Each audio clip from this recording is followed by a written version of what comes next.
Okay, तो हमें एक वर्कशीट दिया गया था वर्क के लिए, तो आपने उसमें हुक कैसा दिया, आपने क्या हुक लिखा? तो मतलब कि ऐसा है कि जैसे मैं अपना पूरा अगर आज का पढ़ूँ तो मैंने कैसे किया है, if your morning feels heavy this is for you, I plan morning well but I didn't follow through.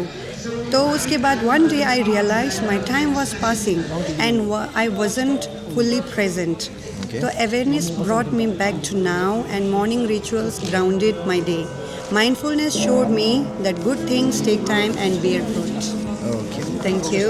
Thank you so much. हाँ जी, आपसे मिलकर काफ़ी अच्छा लगा। मुझे भी बहुत अच्छा लगा। तुझे चना फिर मिलेंगे इस जर्नी में। ओके, अभी बात छोटी सी थी हुक के बारे में, आगे और भी बात करेंगे और भी हमारे क्रिएटर के साथ, तो बने रहिए। धन्यवाद। Thank you. Nice, this is that. Thank you. I'm going to read mine now. Okay, कहाँ है आपका? read mine. कहाँ है आपका? लेके आओ। Parallel story. खोजी हुक खेल्छ हेर्दा काण्डिजी हाँ। तना चना